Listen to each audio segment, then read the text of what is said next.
forests, all our public forests in this country. And we call on the county governments also to cooperate with us so that this is extended not just to public gazetted forests, but even the community forests across the country. The other thing that I would wish to speak to is that we are also here because we have mentioned severally that we have operations happening in different ecosystems, in different forest conservancies in the country. We have had a lot of cooperation from the DCI, helping with the investigations and unearthing the criminal activities happening. And we are here today to witness and ensure that the Chief Conservator of Forests has effected the immediate dismissal of 23 forest officers whose cases have been under investigations and have been found to be in gross misconduct through various acts of abetting and conniving with criminals in the destruction of our forests. And we are here again to send a strong warning to all the Kenya Forest Service officers, including the board of directors, the management, that there will be no sacred cows. Anyone found abetting, aiding, or conniving to deplete our forest resources will face the full force of the law. And in addition to the 23, we have a number of other investigations going on, and we shall be rolling out and letting Kenyans know the action we are taking.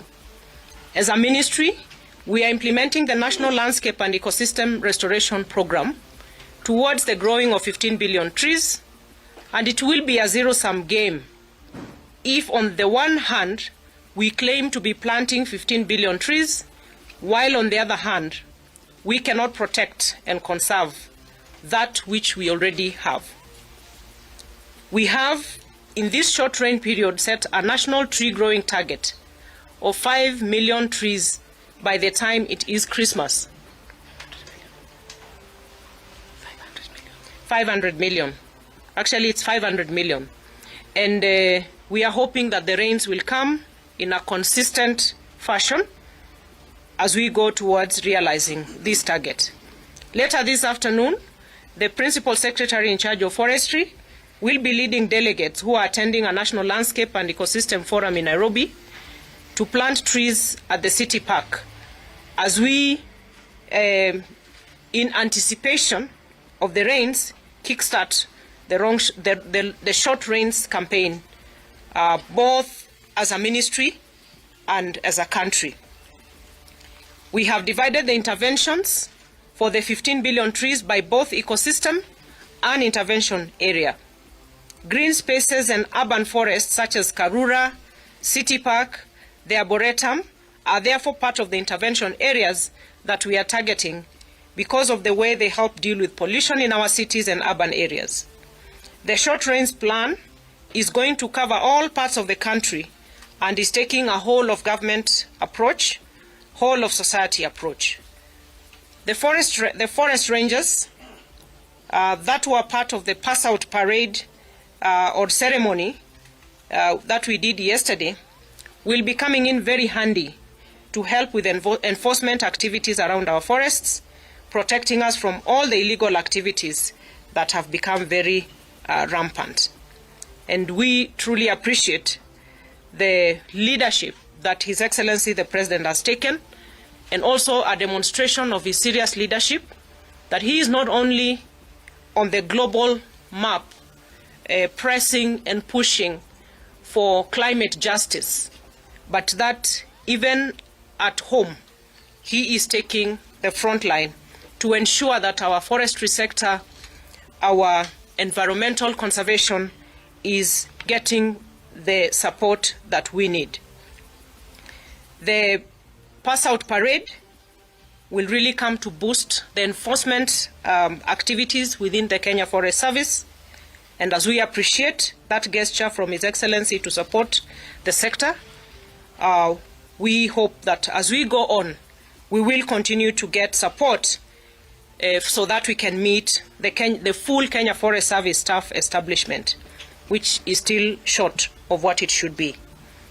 We have also received support from the head of state, and I want to assure our rangers, our Kenya Forest Service staff, that as we take stern action on one hand to condemn and refuse to allow any actions, illegal actions within our forest, we are going to use the same effort to ensure the welfare needs of our staff, particularly the forest rangers, those in the enforcement units of Kenya Forest Service.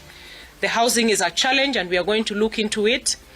We are putting measures in place to make sure that the road networks within our forests are in good shape so that it can facilitate their movement and action.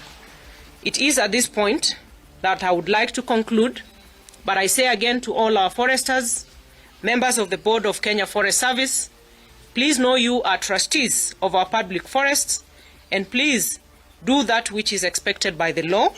And just like we have started today, please note that no one found culpable of criminal activities will be spared.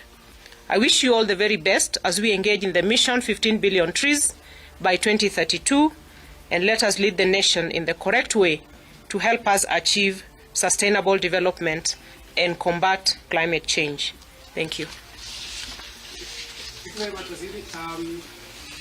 You've heard the statement, so let's restrict our questions to what Waziri